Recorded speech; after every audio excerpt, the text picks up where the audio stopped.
পৃথিবীর যে প্রান্তে যান, আমাদের ছেলেরা আছে, বাবা কি জন্য আসছো? বলো ওদের টাকা পয়সার জন্য তো আসলাম। এগুলো কিন্তু আমাদের জন্য ফরজ না। আমি কিছু অপ্রিয় কথা বলবো। আমরা যারা মুমিন মুসলমান আছি, আমাদের জন্য 1 নম্বর সম্পদ হলো ঈমান। কারণ আপনি হাজার হাজার কোটি টাকার মালিক ধরে নেন, একেবারে 2-4-10 জন সম্পদের মালিক, বিল্ডিং এর মালিক, কিন্তু আমরা প্রত্যেকে জানি যে আমার হায়াত যখন শেষ হয়ে যাবে, আল্লাহর পক্ষ থেকে আজরাইল আলাইহিস সালাম এসে আমার প্রাণটা নিয়ে যাবে। আছে না? কেন কোনো ভুল আছে? তা আপনার বিল্ডিং কোথায়, জায়গা কোথায়, জমিন কোথায়? যেগুলোর পিছনে এ টাকা পয়সা, জায়গা জমিন অর্জন করার জন্য জীবনে সময় দিতে গিয়ে আপনি দেখবেন যে অনেক ছেলেরা 5 ওয়াক্ত নামাজ পর্যন্ত পড়ে নাই। নামাজ কোথায় যাচ্ছে এ খবর পর্যন্ত অনেক মুসলমানের নেই, অথচ নামাজ এটা ফরজ। 1 ওয়াক্ত একটা নামাজ যদি 1 ফল্লায় দেওয়া হয়, সারা পৃথিবীর দৌলত যদি 1 ফল্লা হয়, আল্লাহর একটা ফরজের সাথে মোকাবেলা করতে পারবে? আসলে আমার আশ্চর্য লাগে এগুলো। তা আসলে সমস্যা কোথায় জানেন? সমস্যা হলো আমাদের পরিবেশ নষ্ট। আমরা মুসলমান ঠিকই, আমাদের শিক্ষানীতি অশুদ্ধ, রাষ্ট্রনীতি অশুদ্ধ, পরিবেশ অশুদ্ধ, যার কারণে আমরা আমাদের ব্রেইন কভার করতেছে না। আমি কোন ঘরে আসলাম, কোন নবীর কলমা পড়লাম, কি করা উচিত ছিল, আমি কি করছি, এসব প্রশ্নের কোনো উত্তর আমাদের কাছে নেই। কিন্তু মনীষীরা বলেন, ভাবিয়া করিও কাজ, করিয়া ভাবিও না। আমি আপনাদেরকে শুধুমাত্র সামান্য কথা বলবো। আমরা যারা মুমিন, আমাদের সবচেয়ে বড় সম্পদের নাম কি বাবা? ঈমান। ঈমান থাকলে আমার দাম। কারণ আল্লাহ কোরআন শরীফে কি বলছেন? বিসমিল্লাহির রাহমানির রাহিম ওয়ালিল্লাহিল ইজ্জাতু ওয়ালিরাসূলিহি ওয়ালিল মুমিনিন। ইজ্জত সম্মান আল্লাহর জন্য, ইজ্জত সম্মান রসুলের জন্য, রসুলের পরে ইজ্জত সম্মান সারা পৃথিবীর মুমিন বান্দাদের জন্য। সুবহানাল্লাহ। আপনারা যারা স্কুল কলেজের ছাত্র, খুব মনোযোগ সহকারে কথাগুলো শুনবেন। আমি অনেক জায়গায় বলছি, বাংলাদেশ সরকার আমাদের একটা বাৎসরিক রাষ্ট্রীয় বাজেট দিবে, ইন্ডিয়ার সরকার একটা বাজেট ঘোষণা করবে, পাকিস্তানের সরকার একটা বাজেট ঘোষণা করবে। এশিয়ার হোক, আমেরিকার হোক, আফ্রিকার হোক, সাউথ আফ্রিকার হোক, যে দেশেরই হোক, ওরা একটা রাষ্ট্রীয় বাজেট ঘোষণা করবে না? রাষ্ট্রীয় বাজেট ঘোষণা করবে। ও রাষ্ট্রীয় বাজেট শিক্ষা খাতে কত, চিকিৎসা খাতে কত, বিভিন্ন মানে কোথায় কতগুলো খরচ করা হবে। কিন্তু ভাইজান, সবাই মহব্বতের লোক, আমার মেমোরিতে রাখতে হবে যে আমার ইজ্জতের বাজেট কোথায়, আর আমার ইজ্জতের বাজেট কে দেবে? আমরা যখন প্রথম ক্লাসে পড়ছিলাম, ওই যে ইয়াজদহম বল, তখন তো নাম ভিন্ন ছিল, ক্লাসের নাম। এখন তো আজকাল ক্লাসের নাম ভিন্ন, প্রথম শ্রেণী, দ্বিতীয় শ্রেণী, তৃতীয় শ্রেণী। আমাদের আমলে এগুলো নাম ছিল, আমাদের নাম ছিল ইয়াজদহম, দহম, এগুলো। তো ওখানে একটি ছোট্ট একটি কিতাব ছিল, ফার্সি কি ফয়েলি কিতাব, ফার্সি ভাষার আর কি। এই ছোট একটা পুস্তিকা, ফার্সি কি পয়েলি কিতাব, তার লাস্ট পৃষ্ঠায় কিছু কবিতা ছিল ফার্সি ভাষার। তন্মধ্যে প্রথম হলো মর্দ বায়ত কেহার কুজা বাসত, ইজ্জতে খেস্তনে নেগাদারত। মানুষ যেখানে যায়, শাশুর বাড়িতে যাক, বন্ধুর বাড়িতে যাক, বিদেশে যাক, মানুষ যেখানে যায় সব সময় মানুষ নিজের সম্মানের প্রতি খেয়াল রাখে। কি বললেন আপনার, আমি কি বুঝাতে পারলাম? মানুষ সব সময় নিজের সম্মানের প্রতি খেয়াল রাখে। একটু অসম্মান মনে হলে অনেক মানুষ বিয়ের বাড়ি থেকে চলে আসে না।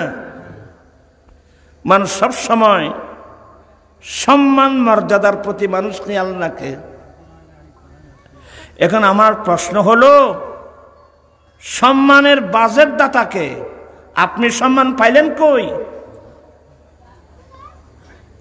আমার ভাইয়েরা, পৃথিবীর কোন সরকার, রাষ্ট্রীয় যত বাজেট দিক না কেন, ইজ্জতের বাজেট, বেইজ্জতির বাজেট পৃথিবীর কোন সরকারে দিতে পারবে না।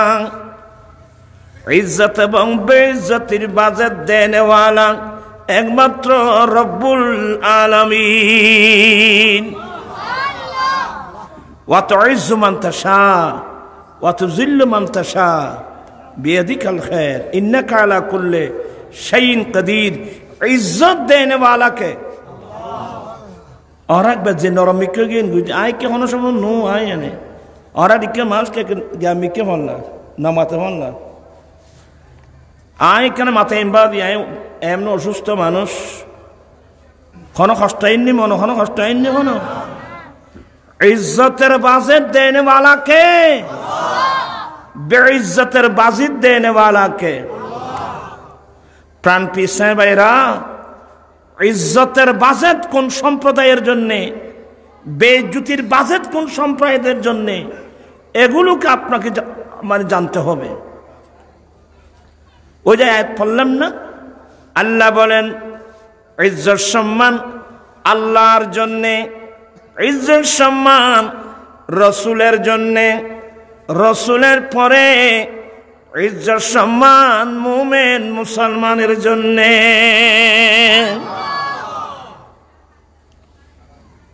এতটুকু বুঝাচ্ছে। এবার আরেকটু সামনের দিকে যান। বিসমিল্লাহির রহমানির রহিম ওয়ালা তাহিনু ওয়ালা তাহজানু ওয়া আনতুমুল আলাউনা ইন কুনতুম মুমিনিন। আল্লাহ বলেন, বান্দা তোমরা চিন্তিত হবে না, দুঃখিত হবে না, তোমরা সবার উপরে থাকবে, বিশ্বে তোমাদের নেতৃত্ব চলবে। তবে একটি কন্ডিশন আছে, সত্যি যদি তোমরা মুমিন হয়ে থাকো, সত্যি যদি তোমরা কি হয়ে থাকো, মুমিন হয়ে থাকো। প্রাণ পিসাইবেরা, পৃথিবীতে প্রায় 200-এর উপরে, 200 কোটির উপরে সারা পৃথিবীতে মুসলমান। তো এত মুসলমান দিয়ে কি করব? আমার প্রশ্ন হলো, মুমিন কজন? একটা লজিক মনে রাখবেন, কুল্লু মুমিন মুসলিম, প্রত্যেক মুমিন মুসলমান, কিন্তু প্রত্যেক মুসলমান কি না? মুমিন না। বিশ্বের 200 কোটির উপরে কি আছে? মুসলমান আছে। আমার প্রশ্ন হলো, এত মুসলমান দিয়ে কি করবো? মুমিন কজন? হুজুর মুমিন কাকে বলে? আসছেন যখন একটু কষ্ট করে পড়েন। কলা কি পড়তে পারবেন? তোরা ফল ফরান না রে। কলা রাসূলুল্লাহি সাল্লাল্লাহু আলাইহি ওয়াসাল্লাম লা ঈমানা লিমান লা মুহাব্বাতা লাহু। আমার দয়াল নবী বলেন, যার অন্তরে আমি নবীর মুহাব্বত নাই তার কাছে ঈমানও নাই। যার অন্তরে আমি নবীর মুহাব্বত নাই তার কাছে আর মাথায় যখন গুসা চলে গিয়ে হল্লার সাই ফর আদে ফন্না ফর আসছে যাতে কিছু ফরাই নেই, এটা তো হইতে না। মাদ্রাসা তো গুয়া যাইতে না পাইব, এলে মা বলে পাই দিয়ে মাদ্রাসা পাইনি ব্যাক কোন স্কুল লেগে গুলি কেজি স্কুল, কিন্টার গার্ডেন, আশা প্রত্যাশা, না জওয়ান, ব্রাক, ব্যাগুন লেগে মুসলমান হবা মাইব আসার জানা ব্যাগুন। এবার আর সেডিংকে বাসা হয়ে যাবা জানলাই নাই তাহলে মেজাইনে বাড়িতে নাই ফোরা খোয়াইলে বিড়ে এবে বাদ মাসে ফুয়ের বেড়াইতে।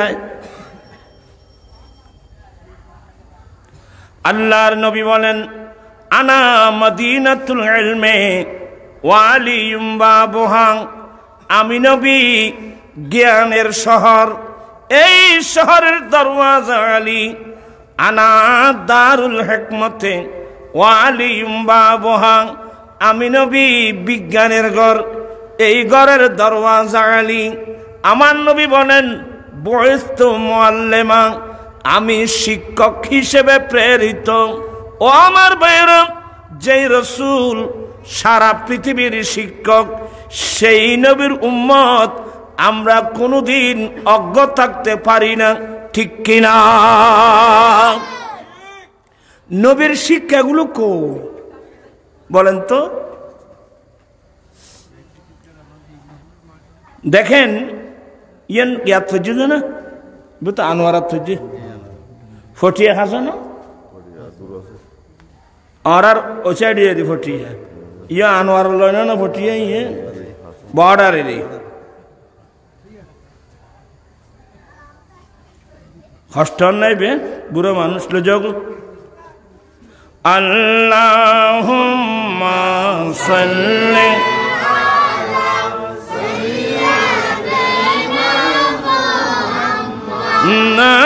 নাবিয়িনা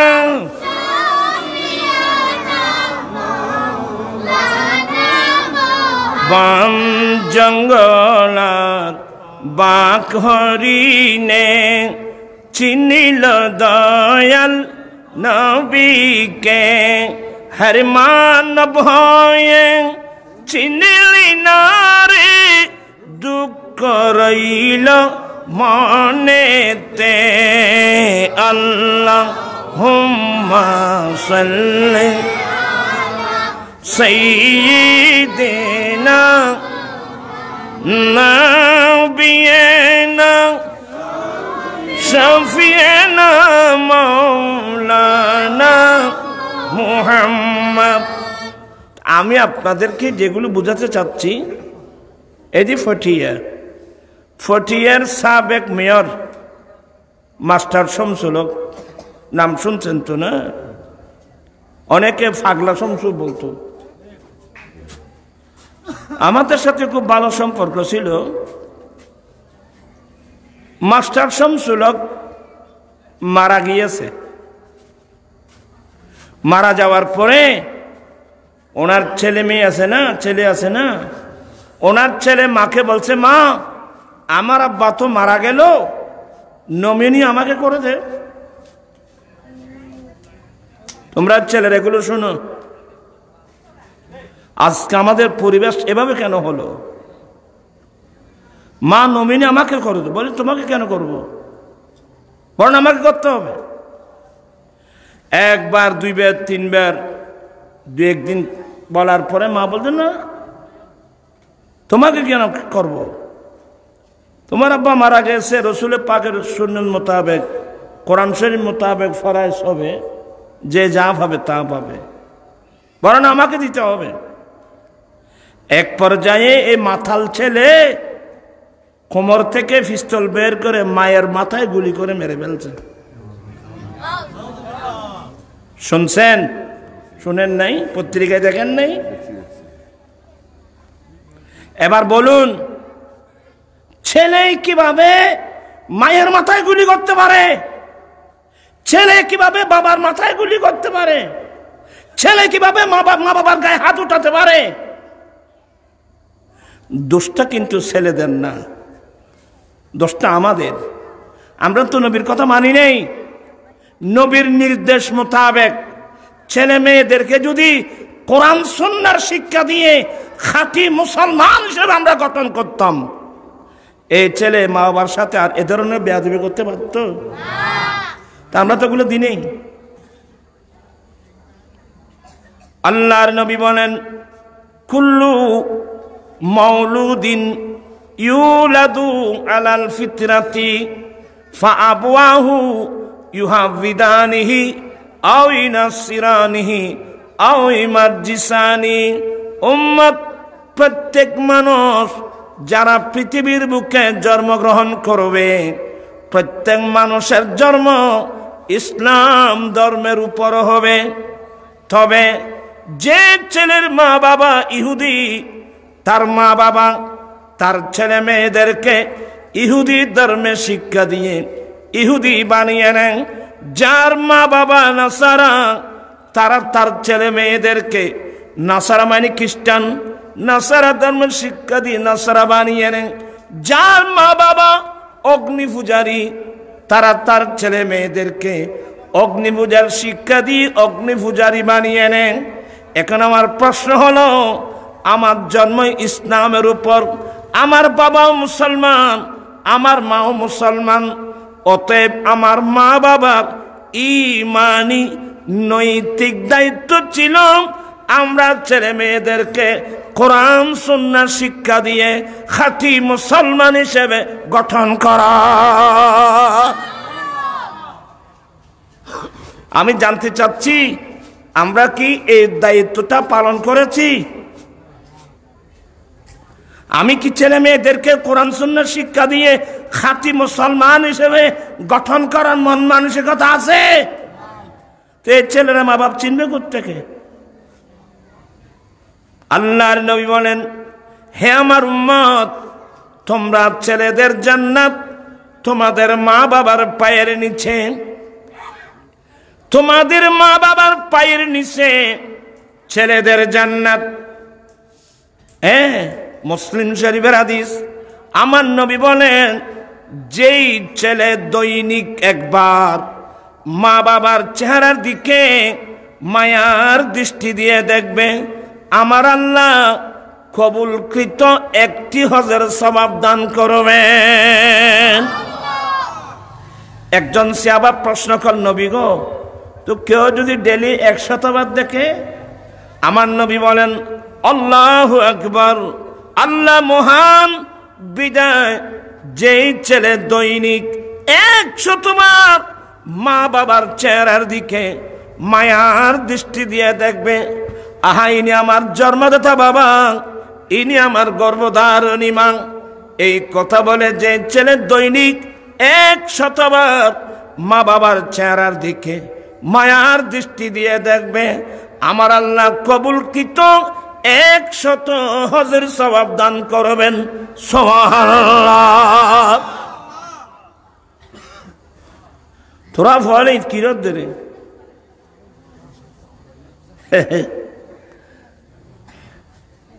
এটা ব্যাখ্যান হয় যে নিরামিষ এত শীতকালে ফেনার বুতুর বেদা মাছ হতন তাইতো চিনি না, বেদা মাছ দেখো না তোরা? তোরা তো বেদা মাছের মিকে হয়ে যাই বুঝে। আজ ঠান্ডা ইলে নভরের পাইব, আজ এমনি অনরা কষ্ট হয়েছে জন্য আর ভাই আসন আইন না, রো আসন রে আইন না, তার রাষ্ট্র আল্লাহুম্মা সাল্লি সাইয়্যিদিনা ফরারে ফরানি আতু জুরনি আইদার গো কারণ ডাগর ফরান পড়িব আল্লাহুম্মা সাল্লি সাইয়্যিদিনা নাবিয়িনা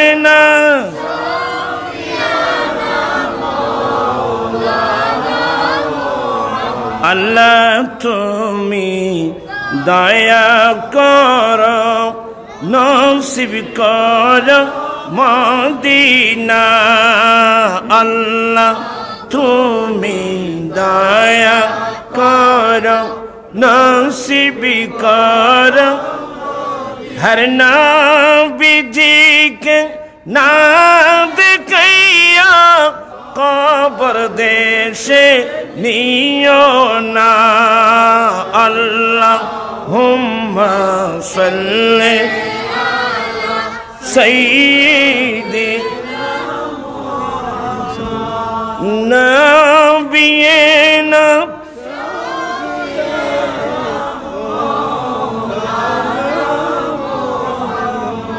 और कष्ट आया देखिर बादी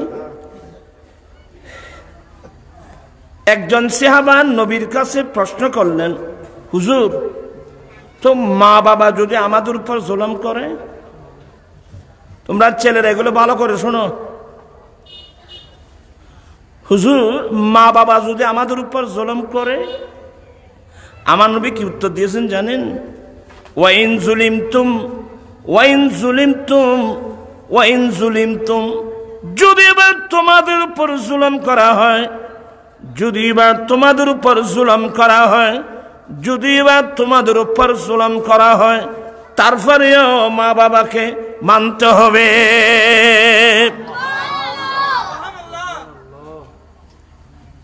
আসলে কথা বলতে গেলে অনেক কথা এসে যায়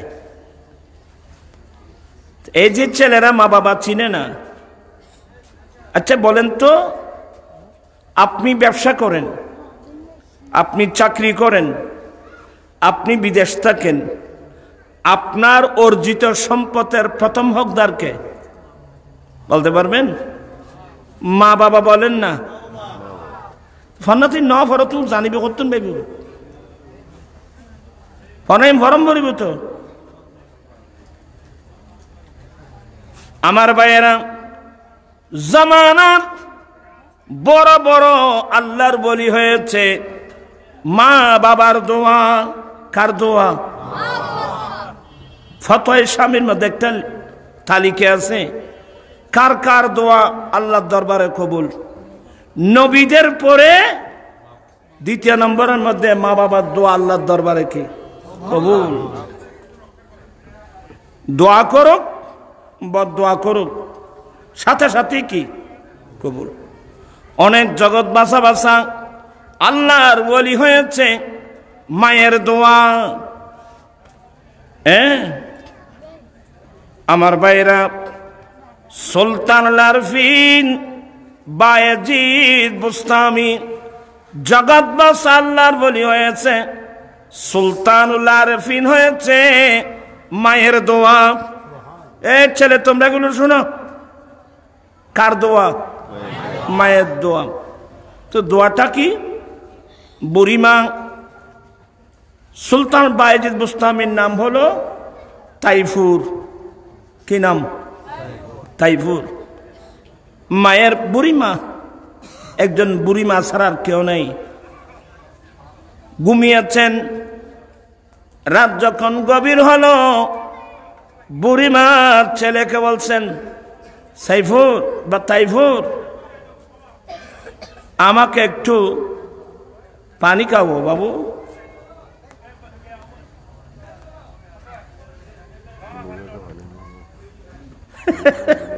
ফল বেগুন অত্তরের জন্য এন্ডে আদি তোরা তোর আর কিছু এটা মাহফিল বইয়ের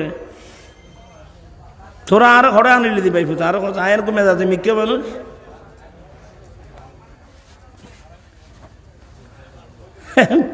হযরতে বুড়িমা তাইফুরকে বলছে, তাইফুর বাবা আমাকে এক গ্লাস পানি দাও। গভীর রাত, গভীর রাত যখন হলো, বুড়িমা এক গ্লাস পানি চেয়েছে, বড় কিছু চেয়েছে? ছোট ছেলে কিন্তু ছোট ছেলে ঘরের বিসমিল্লাহ করে বিছানা থেকে উঠে কলসির মধ্যে, কলসির কাছে গেল, দেখতেছে কলসির মধ্যে কি নেই? পানি নেই। তার হইলে পর্যন্ত কলসির পানি নেই, তোমার পানি দিম করত। সুলতান আরফিন ওই কলসি নিয়ে গভীর রাত ওই পাহাড়ের পাদদেশে চলে গেল। এবারে উস হয় যায় না, ইতারা ভালো চিন্তা এগুলো, ফার সাইডে সাইডে পানির উস, একদম পরিষ্কার পানি এগুলো। আমার ভাইয়েরা, সুলতান আরফিন, তাইফুর ছোট বাচ্চা ওই কলসি নিয়ে কোথায় চলে গেল? তোরা বোতল বোতলে দূরত আয়, তোর তো পানি করে দিলাম না, তোরা ওয়াজ গুলোর জন্য বুঝত দে। হইলাম তো ফল এখন অত্তরের দে, আজ এক অত্তরের দে।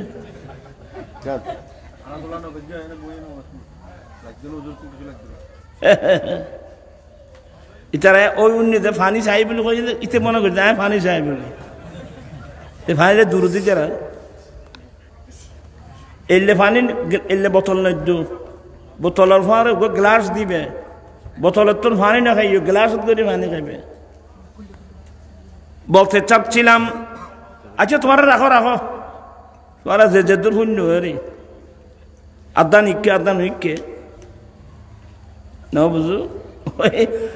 আজ চাষা গো উজুর গো ওয়াজ করছি যে বাদ এক গেলা তোমার পানি ন হো দিবেন নাই, তোমার ওয়াজ ন বুঝে এম করছি এড়ো বাপ উজুর গো ওয়াজ করছি দে হজ বাপ উজু বানাই বেলা পানি ঠানি না ফাইলি বুড়া মানুষ হঠাৎ দেবে, মেডিও নাই, হজগুন নতুন ফাতিলে লইবে, কি হই দে মানুষ না মাথা না মাথা দে এবে ওই নতুন শব্দ এবে নৌনে ফাতিলে উনি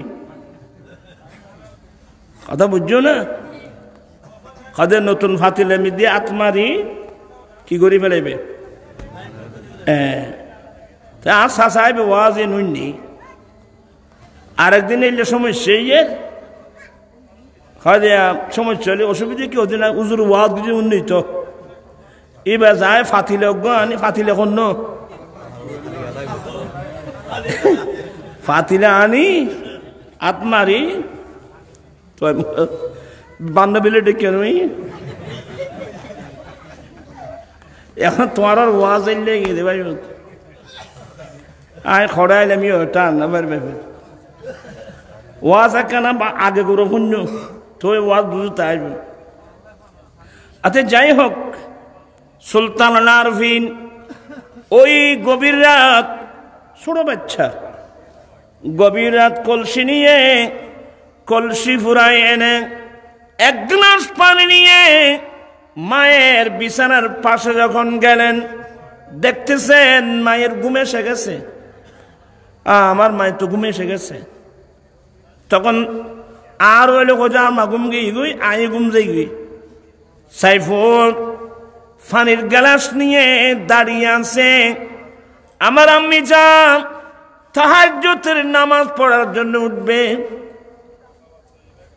হযরতে সুলতান আরিফের আম্মা যখন গভীর রাত তাহাজ্জুদ পড়তে উঠলো, দেখতেছে পাশে বিছানা পাশের ছেলে, সাইফু তুমি কি করছো?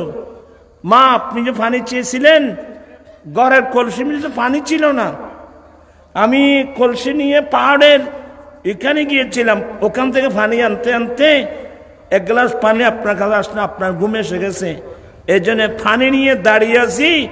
আবার তুমি কোন সময় জাগ্রত হও? আচ্ছা মাথা খেয়াল নাই বাবা আর হোসাইন বাচ্চা, তুমি এই গভীর রাত আমার পানির জন্য পাহাড়ের ওখানে চলে গেছো? বলে মা আপনার পানির জন্য গেলাম।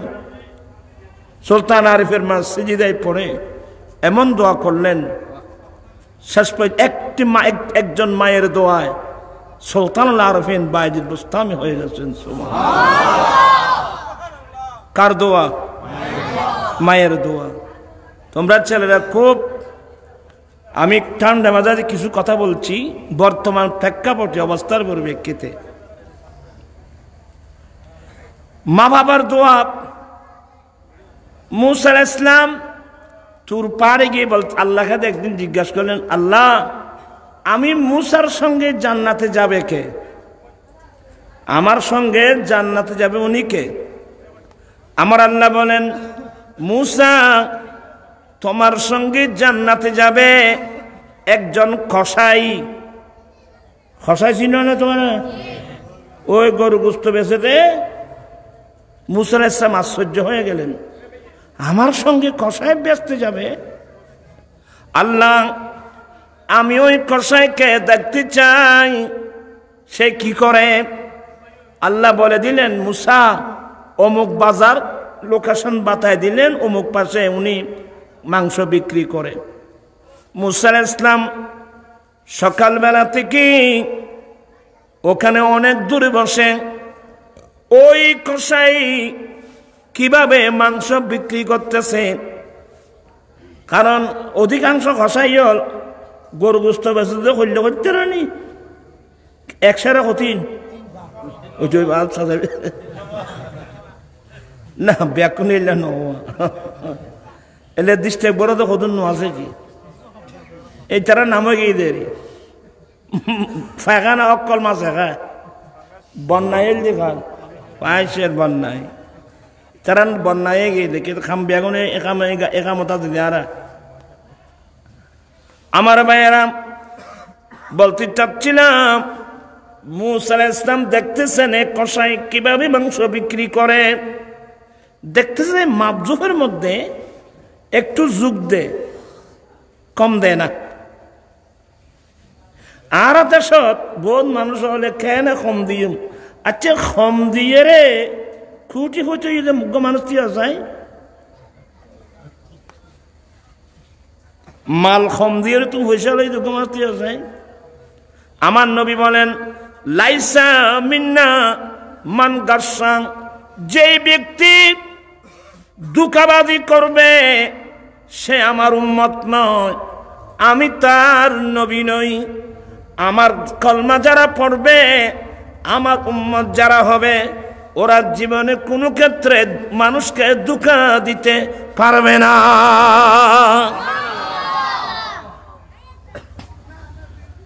এলে মাইশুর দুঃখা দাদা আছে না রোয়া আর কেউ জনায় যে আর কে আয় কে আর জানি দেখি না বাদি তারা আরো গোস্ব দেবে আবার। বলতে চাচ্ছিলাম, মূসা আলাইহিস সালাম দেখতেছেন এ কসাই কিভাবে মাংস বিক্রি করে, অত গোস্ত বিক্রি করে, দেখছি যুগ দেয়, কম দেয় না।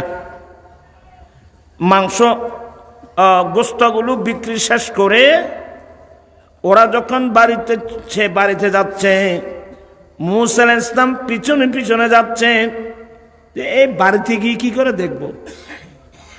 এ কসাই গোটা দিন গোস্ত বিক্রি করেছে, ঘরে গিয়ে তো কসাইদের মধ্যে একটা নিয়ম, সামান্য কিছু গোস্ত থাকলে এগুলো রান্না করে। দেখলো সে নিজের হাতে রুটি বানাচ্ছে, এদিকে মূসা আলাইহিস সালাম দূর থেকে ডাক দিলেন, ভাই আমি একজন মুসাফির। ওই যুগে মুসাফিরদের একটা সিস্টেম ছিল, মানুষ অনেক সময় রাতের বেলায় আগুন জ্বালিয়ে দিত, কোনো মুসাফির যাওয়ার সময় কোনো বিপদে পড়লে যেন বুঝতে পারে এখানে কোনো মানুষ আছে। এ ধরনের মুসাফির আসলে অনেক সময় দুম্বা জবাই করে দিত, অনেক সময় ছাগল জবাই করে দিত, মেহমানদারি করত। এক সময় এক ধরনের একটি সিস্টেম ছিল। আমার ভাইয়েরা তো উনি ডাক দিলেন, ভাই কে আছেন? আমি একজন মুসাফির। দৌড়ে এসে দরজা খুলে দিলেন, আসেন আসেন আসেন, আপনি মুসাফির মানুষ। তো মূসা আলাইহিস সালাম ঢুকলেন তার ঘরে। ঢুকে সে কি করে দেখলো, অনেক কষ্ট করে রুটি বানালো, মাংস বানিয়ে এক পর্যায়ে ডুলুন আছে না, কান ডুলুন দোলনা থেকে একজন বুড়িমা একবার জোট বুড়ি গিয়ে দেরি, একজন বুড়িমা দোলনা থেকে নামালো, নিজের হাতে মায়ের চেহারা দৌত করে দিল। বাবু তুমি আসছ? হ্যাঁ আমি আসছি তো। মায়ের মুখ হাত দৌত করে মায়ের পাশে বসে রুটি ছিঁড়ে মাংস ছিঁড়ে মাকে খাওয়াচ্ছে। এ ধরনের খেদমত অনেক বছর। নিজের ছেলে নিজের হাতে রুটি চিড়ে মাংস চিড়ে খাওয়াচ্ছেন। তো বয়স্ক মহিলা, ওরা খাবে কতটুকু?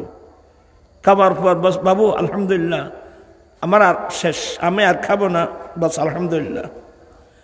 যখন আর শেষ তুমি খেয়ে নাও, এই কথা বলার পরে ওই বুড়িমা দোলনার মধ্যে দুই হাত উঠায় আল্লাহ দরবারে দোয়া করলেন, আল্লাহ আমার ছেলে বহুদিন ধরে আমার এভাবে খেদমত করে, আল্লাহ আমি তার জন্য কি দোয়া করব? আল্লাহ তুমি তোমার নবী মূসা আলাইহিস সালামের সঙ্গে জান্নাত দান করিও। এগুলো সব মূসা আলাইহিস সালাম শুনে মূসা আলাইহিস সালাম বলে হ্যাঁ আর হরে খসাই ব্যস্ত যাইবে কই আল্লাহ ইয়ন্ত বাস্তব এ খসাই মায়ের খাদ্য মায়ের দোয়া। মূসা আলাইহিস সালাম উঠে তাকে জড়াই ধরলেন, দোয়া করে দিলেন, আমি বুঝতে পারছি আমি আসলে মুসাফির না, আমি তোমাকে পরীক্ষা করার জন্য আসলাম, সত্যি তুমি আমার সঙ্গে জান্নাতে যাবে। প্রাণ পিছায় ভাইরা, জান্নাত তো আমার ঘরে আছে।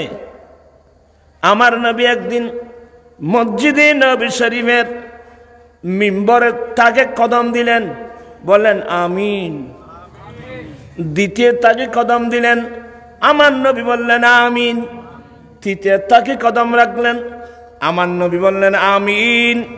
সাহাবা একরাম জানতে চেয়েছেন, নবী গো কাউকে তো দোয়া করতে শুনলাম না, দেখলাম না, আপনি এগুলো তো কেউ দোয়া করলে সেই দোয়াটা কবুল হওয়ার জন্য কি করে? আমিন বলে। আমি এখানে তো কাউকে দোয়া করতে দেখি নেই। আমার নবী বলেন, এই আমার সাহাবা একরাম, আমি যখন এই মিম্বরে প্রথম থেকে কদম রাখছিলাম, আমার পাশে জিবরিল আলাইহিস সালাম এসে দোয়া করেছেন। কি দোয়া? যে ছেলে মা বাবা পেয়েছে, যেই ছেলে মা বাবা পেয়ে মা বাবার খেদমত করে দুনিয়া থাকতে জান্নাত অর্জন করতে পারে নাই, ওই ছেলের উপর আল্লাহর অভিশাপ। আমার নবী বলেন, আমি জিবরিলের এই দোয়াটা সমর্থন করে বললাম যে আমিন, আল্লাহ তুমি কবুল করো। কি মানে বুঝছেন? যেই ছেলে মা বাবার মতো সম্পদ পেয়ে মা বাবার খেদমত করে অন্তর জয় করে দুনিয়া থেকে জান্নাত নিতে পারে নাই, জান্নাত অর্জন করতে পারে না, তার উপর আল্লাহর অভিশাপ।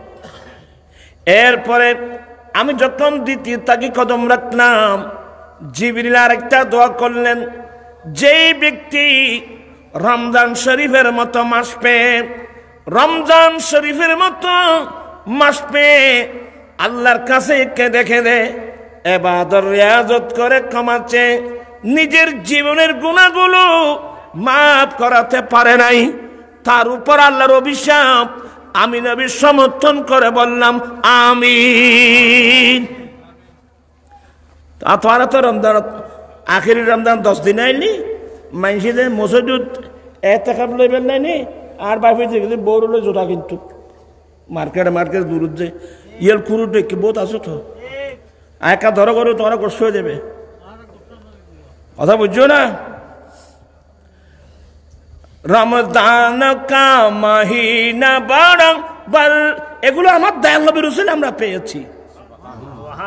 কোন নবীর উম্মত রমজান শরীফ পাই নাই, রোজা পেয়েছে ঠিকই, এতগুলো রোজা পাই নাই, রমজান শরীফ পাই নাই। কলা এর ঠিক ভাই ভরতে নেই না, আমি মাফতে পারা তোর আর বসেও দিচ্ছি না, এনে ভরাই দিয়ে দি আল্লাহর ওয়াস্তে ফরজ দি ক্বালা রাসূলুল্লাহি সাল্লাল্লাহু আলাইহি ওয়াসাল্লাম ইযা দাখালা রমাদানু ফুতিহাত আবওয়াবুস সামা।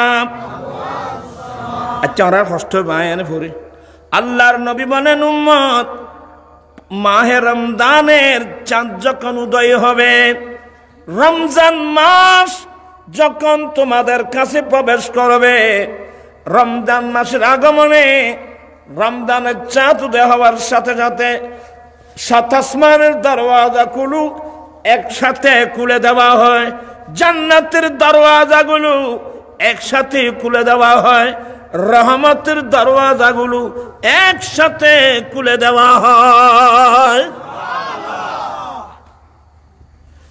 এই বুড়ো বুড়ি ছাড়া হইতে পারিব। আর ছোটবেলা তো আমরা ছোটবেলায় তারা তা আসরের নামাজ পড়তাম মসজিদে। নামাজ আসরের নামাজ শেষ পরে সবাই কেউ ঘরের ছাদের উপর উঠতাম, কেউ গাছের উপর উঠতাম, কেউ ওখানে উপরে জায়গায়, মানে কার আগে কে রমজান শরীফের ছাদ দেখে। ওয়া এলাকান জিনিস আসেন না রো কার আগে কনে ছাদ দেখে। মাই হলো ইটারা ঘরের পিছু দি বাইরে দিকে সানুটিনি সাহিত্য রমজান শরীফ। মানুষের মধ্যে একটা এমন একটা আগ্রহ ছিল, কিন্তু বর্তমানে আছে না রো এইটা রমজান কারো কোনো চিনি তো নসিব খারাপ হইলে ভাই ভূত গরিবের কিছু নেই। এবার আর মুরব্বী লোক হয়ে যারি হজবার জানলাই নাই তাহলে মেজেন বাড়ি তো নেই। তৃতীয় নম্বর দোয়া আমার নবী বলেন আমি যখন তৃতীয় থাকের মধ্যে কদম রাখছিলাম, জিবরিল আরেকটা দোয়া করলাম, ইয়া রাসূলুল্লাহ যে উম্মত আপনার যে উম্মতের সামনে আপনি নবীর নাম উল্লেখ করা হলো, যে উম্মত আপনি নবীর নাম শুনে যে উম্মত আপনার উপর দরুদ পড়ল না, তার উপর আল্লাহর অভিশাপ। আমার নবী বলেন এটাকে সমর্থন করে আমি নবী বললাম আমিন। বেশি ওয়াজ লাগবে না বাবা। তো আমি এই কথাগুলো কি জন্য আনলাম? এগুলো এই জন্য আনলাম, বর্তমান যুগের অধিকাংশ ছেলেরা মা বাবা, মাও চিনে না, বাবাও চিনে না, আর চিনে না, আর মেয়েরাও তো চিনে না। আপনি এখানে প্রায় মানুষ জানেন ঐশী নামক যে একটা মেয়ে, ঐশী কি নাম? ইতারা এটা খিরে দেবো ফাগুনি এটা ঘরে দেখি তোরা আরো ঘোড়া ইঞ্জি শোনো করবো। ঐশী নামক যে একটা মেয়ে, পুলিশ সুপারের মেয়ে, মা বাবা দুজনকে জবাই করে দিল। পত্রিকায় লেখছে এই মেয়েটা কি করে, নেশা করে। আপনারা জানেন আমি একজন মোল্লা মানুষ, এগুলো আমার কাজ না, এগুলো সরকারের কাজ। আজকে 15 বছর পেরিয়ে এখন 16 বছরে পড়ছে। যৌতুকের বিরুদ্ধে আন্দোলন, মাদকের বিরুদ্ধে আন্দোলন।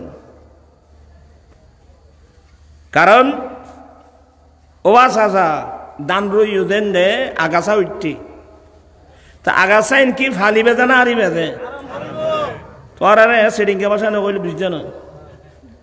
দান কেতর মিট দিয়ে আগাছা উঠতি দে এগিন কি তোমারা ফাঁস দিয়ে রে বড় করি বেজে না আরি বেজে আজ চাচাই এম বুঝে খজা বাজুত ও আনোয়ারার জ্ঞাতন মানুষ আঙ্গু আর ভাইটান্ন 3-4 জন মানুষ আঙ্গু বেগুনের ক্ষেতের বোতল লামি আগাছাইন খামসাই সাই ধরি ধরি ইন বাইর করি আর জমিনেও পরিষ্কার গরম পড়িব। কিরে বাসা যা ইন কিচ্ছা লাগিও দে হয় দেখুন নবাসুত রোয়া রোজ কত কষ্ট করি এরা আগাছা উড়ে ঘুরে রই তার দদি হন তোরে রে তো সদি নাই ইন পরিষ্কার করি বেড়াই কে আর ইন তক না কদি কি তাইতু ইন তাকিলে ভাইব আর রোয়ার গোছাতে আইব না আর আসল ফসল কি হইব নষ্ট হইব প্রাণ ইসলামী ভাইরা আমার দয়াল নবী যে একটা ইসলামের বাগান উপহার দিয়ে গেলেন ওই বাগানের ভিতর অসংখ্য আগাছা ফরগাছা যাকে বলে এগুলো গোটা মুসলিম সমাজকে গ্রাস করে নিয়েছে এগুলো থেকে যদি এগুলো পরিষ্কার যদি করা না হয় আমাদের ছেলে মেয়েরা আসল ফসল নষ্ট হয়ে যাবে আজি ফুয়া তো নষ্ট না হয়ে গুনে না তো নই কি পরিবেশ তো নষ্ট হয়ে দিয়ে পরিবেশ তো নষ্ট এতলা ফার্স্ট হইলে আর ইমামুল আম্বির উম্মত ঠিকই আমার সারা পৃথিবীর শিক্ষক ঠিকই কিন্তু আমরা কয়জন নবীর এলম আমরা অর্জন করেছি এরা বাদে হায়াত কাটার যে আগুন তাহলে খবরস্থানত গেলি তো বুঝো তাই বাবা এখন আমি আগদহরে তেম গেছি মুসনলি শাহ মুসন রহমতুল্লাহ মাজার পাশে মসজিদ আমাদের একজন আঞ্জুমানের ছেলে যৌতুক সারা কমপ্লিট যৌতুক সারা আজ জিজ্ঞাসা করছি এবার বাবতুল আমি এটা মসজিদ মিথ্যা বলবেন না ছেলে খাবার দাবি করছে বললেন না ফার্নিচার দাবি করছে বলেন না তারপরে কোনো টাকা পয়সা দাবি করছে বলেন না আমি বললাম আমি আগদ পড়াবো না আজকে যে বিয়ে তো হচ্ছে আমাদের দেশে নবীর সুন্নত মোতাবেক বিয়ে কয়টা হচ্ছে ইয়ে নানোয়ারা না দুলরে ইসা মাছ নাও তো বিয়ে ভাঙি করতে না দুলরে কিনেও দেবে আচ্ছা দুলরে ইসা মাছ দান করবি কোনো কিছু কথা না রো এই জার্গনি তিন আনলে করতুম তোরা এড়ে আর ওয়াসিন তোর থেকে কম লাগতো না বাজি আয় হলেন যে খাসরা পরিষ্কার করিয়ে মানুষ এগুলো যদি পরিষ্কার করা না হয় আমাদের ছেলেরা নষ্ট হয়ে যাবে আমাদের মেয়েরা নষ্ট হয়ে যাবে মন মানসিকতা নষ্ট হয়ে যাবে আমি গত কোরবানির আগর কোরবানির সময় আমি দিল্লি অ্যাপোলো হসপিটালে চিকিৎসা করে দুবার হয়ে আমি কাতার গেলাম ফেসবুকে দেখলাম হাটাদারির এক জায়গায় মেয়েটার বিয়ে হলো নতুন বিয়ে হলো তো মেয়ের বাবার পক্ষ থেকে বিয়ের বাড়িতে কোরবান উপলক্ষে কি ফাটিয়েছে ছাগল ফাটিয়েছে এ গরু না ফাটিয়ে ছাগল কেন ফাটালো এ জালেম এই মেয়েটাকে মারতে মারতে মারতে সাম মেরে ফেলছে আমার ভাইরা আইয়ামে জাহেলিয়ত ছেড়ে গেছে লজ্জা নাই কিচ্ছু নেই এগুলা কি দেখতেছে আমার নবীর সুন্নত কই আমার জীবন মরণ সাজাবো মাদানী রঙে আমার জীবন মরণ মাদানী সেই রঙে রঙিন হলে আল্লাহ রসুল তাকবি আমার সঙ্গে আমার জীবন মরণ সাজাবো মাদানী আমার জীবন আমার মরণ আমি সাজাবো মাদানী রং দিয়ে মাদানী রঙের অর্থ হল আমার দয়াল নবীর সুন্নত দিয়ে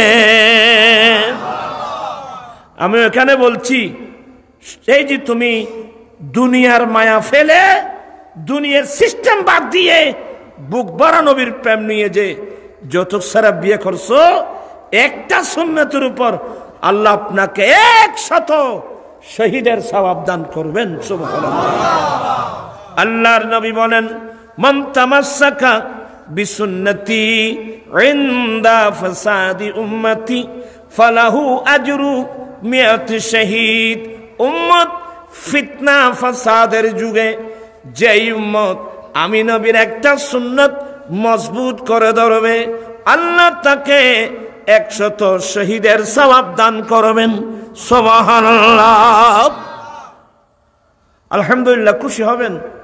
আমার অনেক কষ্ট হয়েছে, অনেক কষ্ট এখনো হচ্ছে।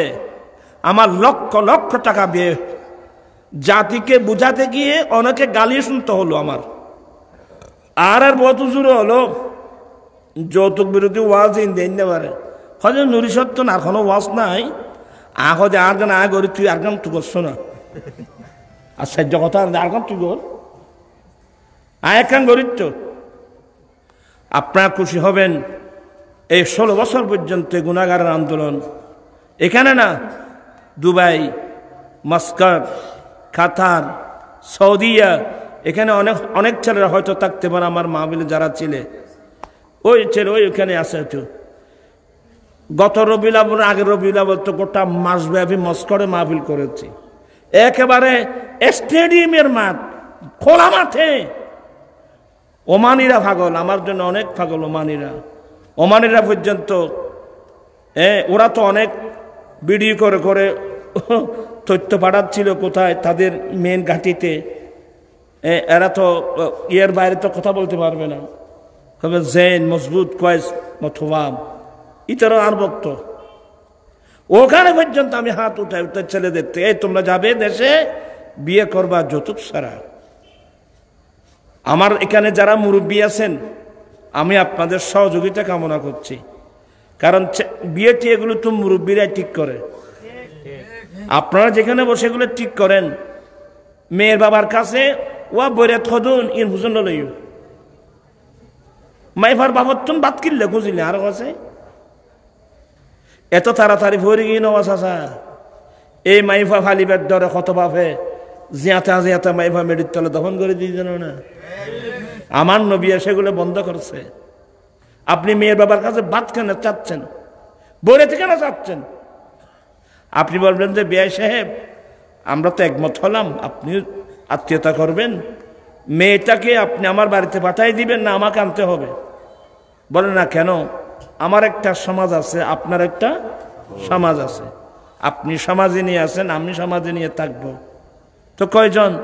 20 জন, 30 জন, 40 জন, তার চেয়ে বেশি যাওয়ার দরকার কি? বা 50 জনও গেলাম, উনি যা তের করলো খেলাম, আগ্দ দিয়ে মেয়েটা নিয়ে আসলাম। আনার পরে আমার নবী বলেন সুম্মা আউলিম ওয়ালাউ কানা বিশাতিন, উম্মত তুমি শাদী করেছ, একটা ছাগল জবাই করে হলেও মানুষকে ওলিমা খানা দাও। ওলিমা খানা আমার দেল নবীর সুন্নাত। এত লাই স্লোগান দিদি, বড় যাত্রী খাবার বন্ধ করো, ওলিমা প্রথা চালু করো, নবীর সুন্নত কায়েম করো। এমনি ওয়াজ শুনে লাভ নেই বাবা। আমার গঠনমূলক এই বক্তব্য, যৌতুক কিন্তু বন্ধ করতে হবে। আমরা যৌতুক দাবি করব না, যৌতুক দিলে আমরা নেব না। আমরা নবীর সুন্নত মোতাবেক বিয়ে করতে চাই কি চাই না? হাত উঠাই বলতে হবে, চাই কি চাই না? নারে আল্লাহু আকবার, ইয়া রাসূলুল্লাহ জিন্দাবাদ। আপনারা অনেকে হাসতেছেন না, পরিবেশ হয়ে গেল। এই পাড়ার মধ্যে দেখেন না, অনেক গরিব গরিব মেয়েরা উপযুক্ত, যৌতুকের কারণে মেয়েদের বিয়ে হচ্ছে না। কত মেয়ে স্বামীর ঘরে গিয়ে লাঞ্ছনার শিকার হচ্ছে। তো এত ওয়াজগুলো যায় কোথায় আমাকে বলেন তো? আসন্ন হিরো খড়া বাজি আজ এমনি বাজে ডাকা তোমার আল তোমার গ্রেপ্তার লিখতে বলবে, আর অসুখ্য মানুষ এ খড়া বাজি 11 বছর জন্য হাসান আসছে তোমার বাচ্চা হয়েছে লাগবে যে তাড়াতাড়ি বেলে না বা। আমি আর কথা বাড়াচ্ছি না, এখানে আরেকটা ওয়াজ করব। এমনি ওয়াজ এগুলো ঘরে কোনো লাভ নেই। একটা হলো, তোমরা যারা বিয়ে করো নাই, বিয়ে করার আগে স্ত্রীর হক কি এই জ্ঞান অর্জন করা তোমাদের জন্য ফরজ।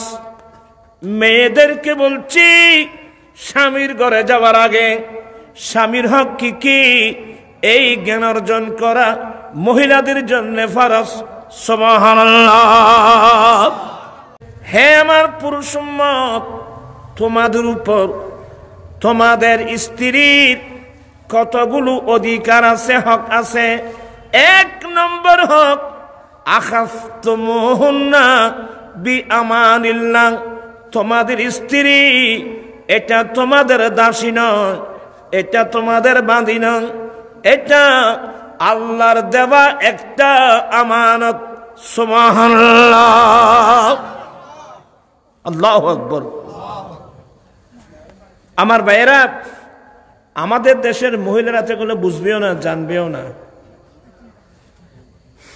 আমাদের দেশে হিন্দু ধর্ম আছে না, মানুষ কত মরা ধরা হিন্দু ধর্ম আছে না। হিন্দু ধর্মের মধ্যে তাদের ধর্ম মোতাবেক নাকি স্বামী নাকি দেবতা তুল্য, স্বামী নাকি দেবতা তুল্য। নাউজুবিল্লাহ বলবেন না? তোর আর্মি কেছ তুই বই পড়া তুই আরো হসাই এনসাইক্লোপিডিয়া ব্রিটানিকা, কি নাম বললাম? Encyclopedia Britannica. এটা ইংরেজিতে লেখা হয়েছে, এটা বাংলা একাডেমি এটা বাংলা ভাষায় রূপান্তর করছে। ওখানে লেখছে যে ইন্ডিয়ার এখনো এমন এমন গ্রাম আছে যে গ্রামের মধ্যে স্বামী জুয়া খেলার মধ্যে নিজের স্ত্রীকে দিয়ে বাজি ধরে। আশ্চর্য হয়ে যাবেন আপনারা। আসলে ইন বুঝতে তো ইসলাম ন বুঝতে লাগবে, এনে বুঝতে লাগবে না ব্যাকুনি ক্ষেত্রে। তো বেয়াদবি মাফ করবেন, তো জুয়া খেলার মধ্যে যদি হেরে যায় শর্ত মোতাবেক নিজের স্ত্রীকে বলে আমি তো ওয়াদা দিয়েছি 3 দিনের জন্য তুই একটু ওখানে চলে যা, আর সে হেরে গেলে তার ওয়াইফ আমার। তো আমার আশ্চর্য লাগলো যে এগুলো তো হিন্দু ধর্মের মধ্যে স্বামী নাকি স্ত্রীর দেবতা তুল্য, যার কারণে স্বামীর এই অন্যায়ের বিরুদ্ধে প্রতিবাদ করার কোনো অধিকার সে মেয়ের মধ্যে নাই। কিন্তু আমাদের ইসলাম ধর্মে মেয়েকে স্বাধীনতা দিয়েছে। আমার নবী কি বললেন?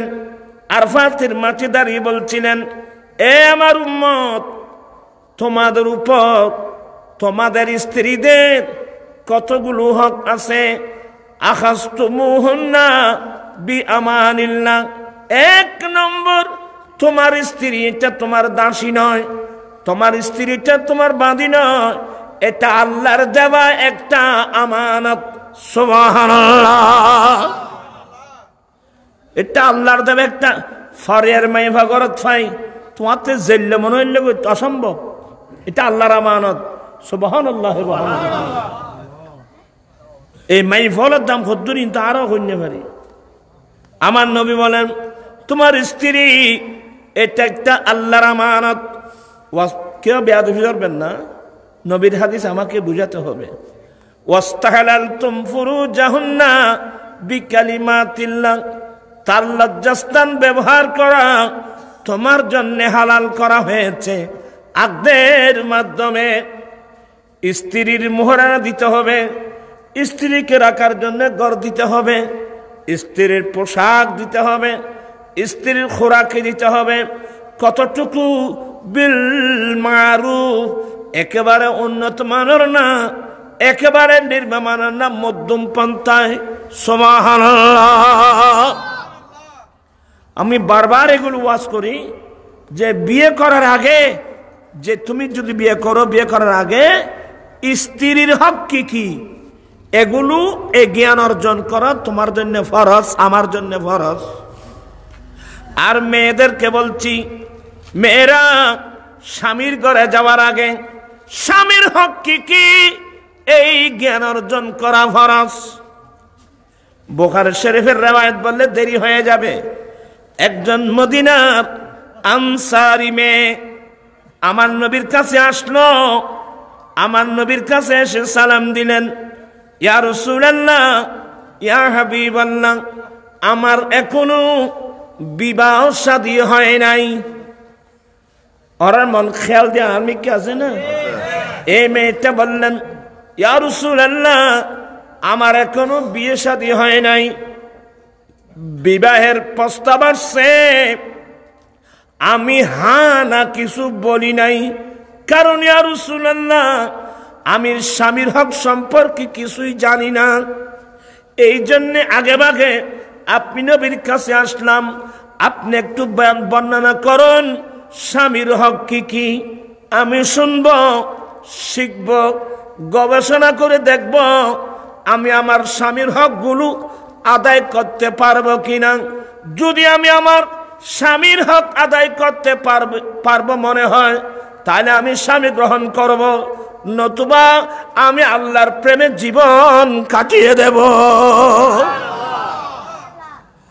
আচ্ছা, এই মন মানসিকতার মাই বর্তমান সমাজত আর কিয় সংসার করে বসবাস করে বাদে আর কিচ্ছু করতে পারে, আর নেককার ফাইম করতুন। বড়জনকে ইজ্জত করতে হয় এ খবর ফলে জানে, ছোটদেরকে স্নেহ করতে হয় আমরা কয়জনে জানি। এলমে দিন যাকে বলে, কোন কোন পুরুষকে দেখা দেওয়া হারাম। আচ্ছা, মাই বলে তো চলছে খন খন মরতোয়ারে দেখা দেন হারাম। মহিলারা জানবে কোত্থেকে আমরা মেয়েদেরকে এগুলো পড়াই না, অথচ এগুলো ফরজ। কোন কোন পুরুষকে দেখা দেওয়া হারাম, কোন কোন পুরুষ তাকে বিয়ে করতে পারবে না, এগুলো অর্থাৎ এক কথা এলমে দিন যাকে বলা হয়, যে এলমে দিন অর্জন করা আমাদের উপর ফরজ, প্রত্যেক নারী পুরুষের উপর ফরজ। এগুলো না থাকার কারণে মসজিদটা, এটা মসজিদ না, মসজিদটা অনেক সুন্দর, ফজরের জামাতে কয়জন, এত মাথায় বড় কি ইমাম সাহেব আছে না, কই আমরা মুক্তি কজন না ভাই, দুইজন তিনজন, আফসোস। আর ঘরত ব্যস্ততা, আর ঘরত নিয়ামতের ভান্ডার, আর আর ফল ভরে ভরে গুমজার, এটা মাহফিলিন দিল আপান কি একবার মাহফিলি বন্ধ করে দেবই, খাইয়ের খোটা গুমজা গুজে পাইব, তাও ব্যস্ত যাইব এক দুধ দিয়ে বলে হ্যাঁ দুধ ডিম দিয়ে এক গোলা বদল করে ডিম তো দুধ এক দূর ব্যস্ত বই। আমার ভাইয়েরা, এই যে মসজিদ, এটা একটা জান্নাত। এটা কি? আমার নবীর হাদিস মোতাবেক মসজিদ একটা জান্নাত। এগুলো আমার দয়াল নবীর উসিলায় পেয়েছি।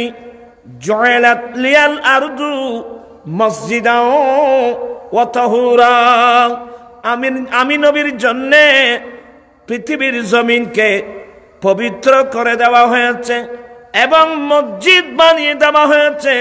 ফাইমা আদরাকাতুস সালাত, উম্মত তুমি যেখানে যাও, যেখানে নামাজ রাখতে হবে, ওখানে তুমি নামাজ আদায় করে না।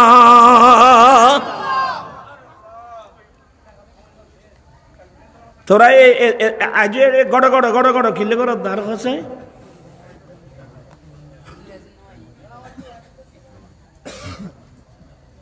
যাই হোক, আমি আর কথা বাড়াবো না। আগে বলছিলাম এগুলো সুন্নত, নামাজ কিন্তু ফরজ। আমার নবী বলেন, মুরু সিবিয়ানাকুম বিসসালাত ইযা বালাগু সাবআ সিনিন। উম্মত, তোমরা তোমাদের ছেলেদেরকে নামাজের নির্দেশ দাও যখন তাদের বয়স 7 বছর হয়, আর যখন 10 বছর হয়ে যায় দেখতেছ নামাজ পড়ে না, প্রয়োজনে তাকে মেরে মেরে নামাজ পড়াও। কারণ প্রাণ পিসা ভাইরা, নামাজ এটা এমন একটা ইবাদত, মানুষকে যে কোনো খারাপ কাজ থেকে ফিরে আনতে পারে একটি মাত্র ইবাদত। ওই ইবাদতের নাম হলো কি? নামাজ। আমার আশ্চর্য লাগলো, ফজরের জামাতে 3জন 4জন যে বলছেন, আমাদের এই অবস্থা কেন হলো? আমাকে বলেন, আমাদের এই পরিবেশ কেন হলো? আমার নবী, আরে বুখারী শরীফের হাদিস, আমার নবী বলেন কাল কিয়ামতের কঠিন দিনে 7 প্রকার মানুষকে আল্লাহ স্পেশাল আর সাজমের নিচে ছায়া দান করবেন। ওই 7 প্রকার মানুষের মধ্যে এক প্রকার হলো কলবুহু মুআল্লাকুম বিল মসজিদ, যে মুসলমান ইমানদারের কলব আল্লাহর ঘর মসজিদের সাথে লটকে থাকে। আমি ফজরের নামাজ পড়ে বের হলাম, ব্যবসায়ী কাজে গেলাম, কেউ কৃষি কাজে গেল, কেউ চাকরিতে গেল, আপন আপন কাজে গেলাম, কান্দুনুটা লাগিয়ে দিল জোহরের আজান কখন হচ্ছে। আবার আজান শোনা মাত্র দৌড়ে আসলাম, জোহর পরে বের হলাম, আপন আপন কাজে চলে গেলাম, কান লাগিয়ে দিলাম আসর আজান কখন হচ্ছে। আবার আসলাম, আসর পড়লাম, আসর পরে চলে গেলাম, মাগরিবের আজান কখন হচ্ছে। এইভাবে যে ইমানদারের কলব আল্লাহর ঘর মসজিদের সাথে লটকে থাকে, এমন মানুষকে কিয়ামতের কঠিন দিনে আল্লাহ স্পেশাল আর সাজমের নিচে ছায়া দান করবেন। আজকে অনেক মানুষ টাকা নাই, পয়সা নাই, জায়গা নাই, জমিন নাই, রোগে আক্রান্ত। আমার আল্লাহ বলেন ইস্তাইনু বিসসাবরি ওয়াস সালাত, বান্দা তোমরা সবর করে এবং নামাজ পড়ে পড়ে আল্লাহর কাছ থেকে সাহায্য কামনা করো। 1 নম্বর সবর, 2 নম্বর কি তখন মাথে নিয়ে গুনে। 1 নম্বর সবর মানে বুঝলো ধৈর্য, ধৈর্য। ওলিকুল সম্রাট মাহবুব সুবহানি আশিক ইসদানি পীর লাসানি পীর মীর মুহিউদ্দিন হযরত আব্দুল কাদের জিলানী রহমাতুল্লাহ আলাইহি লিখছেন, আমি আব্দুল কাদের বাগদাদের জমিনে বরাবর 40 দিন পর্যন্ত উপবাস ছিলাম। কতদিন? আর কতদিন? তোমার 2 দিন। আমার কাছে পাক বলেন আমি 40 দিন পর্যন্ত উপবাস ছিলাম হালাল রিজিক না পাওয়ার কারণে। এখন আর আছে জগতা শিবাই আলাল আরাম কোনো পরিচয় আছে না বাবা? যখন মানুষ গই না মাথা দিয়ে ওই বেগুনো সাথে আসার তাই হত্যাই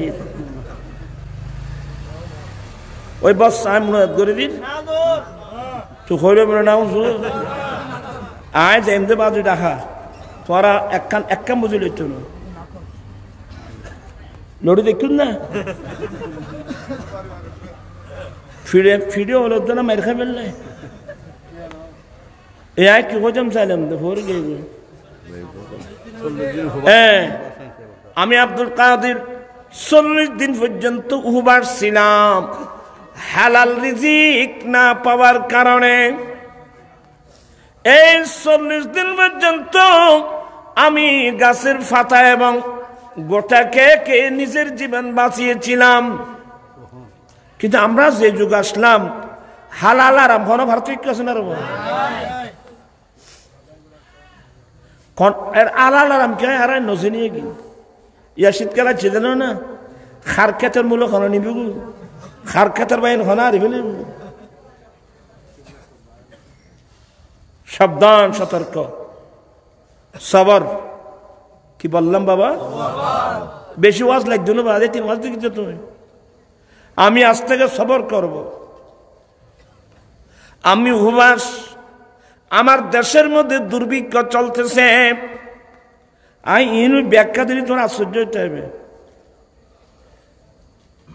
আমার দেশের দুর্ভিক্ষ চলছে আমি উপবাস আমি যে মানুষ উপবাস হই না কেন আমি চুরি করতে পারবো না ফরের হক আমি খেতে পারবো না আমি খুঁজে নিতে পারবো। খবরদার এখন তো আর তোর আমানতদারি কদিন নেই খার খেত খনে খার খেতের মূল খননের গুই খার খেতের বাইন খনলে যার গুই খার ফোরের মাছ খনলে যার গু এটা কোনো ভাত্তা উদ্য নেই ভাই আর ফ্যাক্টর নষ্ট কি ফ্যাক্টরি তো নষ্ট কি উইটার ঘরত গোসলা জমাইছি আর ঘরত কি আইলু ভাইব এখন তো দেখিছি এখন তো ওয়াজ করবে আর পরিবেশ নাই আবার এ নাই আসি দেবা তোমার মহব্বত করো যে আসি দিয়ে দিয়ে এখন দেখিছি ফজর হইতে সন্ধ্যা হইতে রাত্র 1টা 2টা পর্যন্ত আর বড় বড় পয়সাওয়ালা মানুষ হলে রাস্তার পাশাপাশি স্টেডিয়াম খুলে দিয়ে ফলে খেলা খাতে এবার নৈতি তাই বলছো গাইল দিয়া কই যাবা তোমার পয়সা নকুল হচ্ছে না কিলে ফল ধ্বংস করে যেত তোরা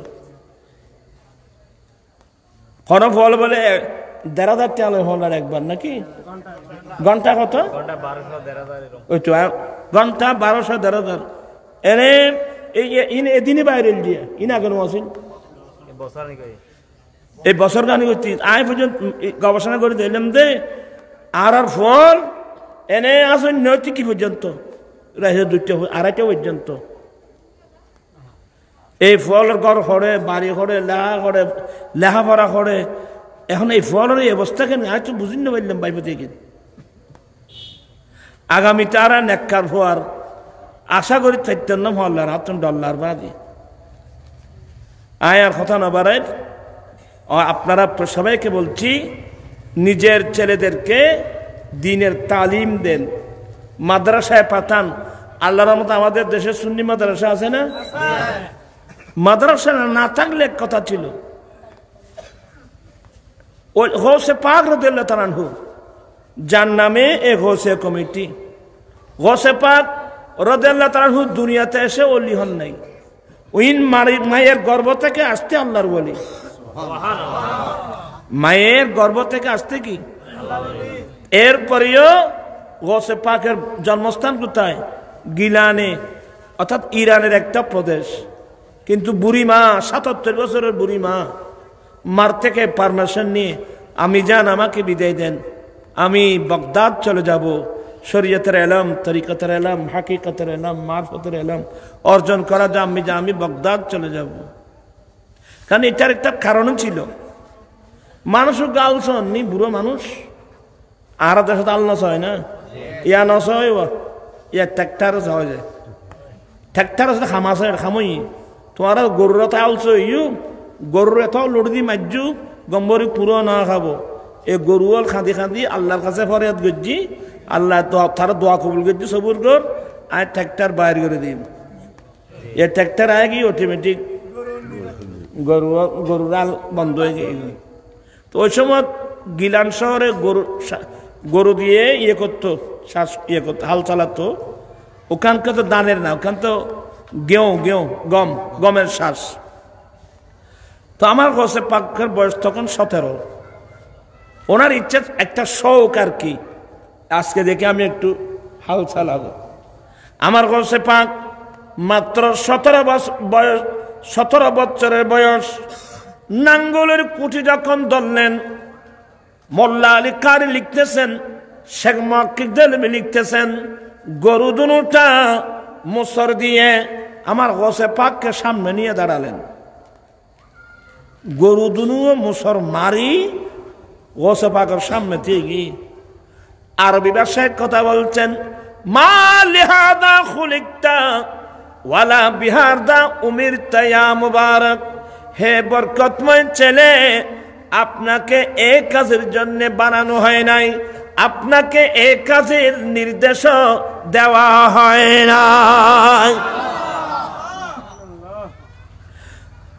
আমার গোসে পাক বলেন আমি এই কথাগুলো শুনে আমি ভয়ে দৌড় দিলাম এক দৌড়ে গিয়ে আমি আমার ঘরের ছাদের উপর দাঁড়ালাম আমি আব্দুল কাদের আমার ঘরের ছাদের উপর যখন দাঁড়ালাম আমি ওখান থেকে ডাইরেক্ট মক্কায়ে মুআজ্জামার মাঠ আরাফাতের মাঠ দেখতেছি হাজার হাজার হাজুল হারামাইন হজ করতেছে লাব্বাইক আল্লাহুম্মা লাব্বাইক লাব্বাইক লা শারীকা লাক লাব্বাইক ইন্নাল হামদা ওয়ান নি'মাতা লাক ওয়াল মুলক লা শারীকা লাক হাজি হাজার হাজার হাজুল হারামাইন সবার চোখে ফানি সিলাইবিহীন একটা কাপড় পরছে, একটা গায়ে দিল। সবাই আল্লাহর কাছে কাঁদছেন। এই দৃশ্যটা দেখে আমি নেমে আসলাম, আম্মি জানের সামনে গেলাম। আম্মি জান, এই মামলা এখন আমার অন্তর চাচ্ছে আপনি আমাকে একটু পারমিশন দেন, আমি বাগদাদ চলে যাব, আল্লাহর আরফিনদের সাথে সাক্ষাৎ করব। আল্লাহরে চিনে দে কতজন মানুষ আছে, কারা চিনে দে আর আল্লাহরে চিনি দিনে। হায় হায় হায় হায়, এই খবরস্থানত জানপুর তেড়ে গেলি কি দিবি, ফিটা খাবি? ভাবিয়া করিও কাজ, করিয়ে ভাবিও না। আমি জান, আমি এভাবে আমি এলম অর্জন করার জন্য চলে যাব। হ্যাঁ বাবা, গোসল করে আসো। আমার গোসে পাক মারা গিয়ে, গোসে পাকের আব্বা মারা গিয়েছে, তখন গোসে পাক নাবালক ছিল। ওনার বাগে 40টা দিনার পড়ছিল। উনি নাবালক হওয়ার কারণে আম্মি জান নিজের কাছে হেফাজত করছিল। বাবা, আমি তো এতদিন তোমার বাবা থেকে প্রাপ্ত তরখা আমি হেফাজত করেছিলাম। তুমি যখন বাবা এলমে দ্বীন অর্জন করার জন্য বাগদাদ যাচ্ছ, আমি আল্লাহর হাওলা করলাম তুমি বাগদাদে গিয়ে এলমে দ্বীন অর্জন করে আবার বাগদাদ গিলান শহরে ফিরে আসলে আব্বা আমার সাথে তোমার আর দেখা হবে না, তোমার আর আমার দেখা হবে কিয়ামতের মাঠে। নাও, এটা নাও, তোমার হকগুলো তুমি নিয়ে যাও। দেখেন, ছেলের হক মা খায় নাই, তোমার হকগুলো তুমি নিয়ে যাও। আর যাওয়ার সময় একটি মাত্র নসিহত, বাবা তুমি যেখানে যাও যত বড় মুসিবতের সম্মুখীন হও, সাবধান বাবা, কোনদিন মিথ্যা কথা বলবা না। একখান ওয়াজ হওয়া অবুল জেড়ে দেবেছ, যত বড় বিপদ ফর না কেন, কোনদিন মিছা কথা নহইও।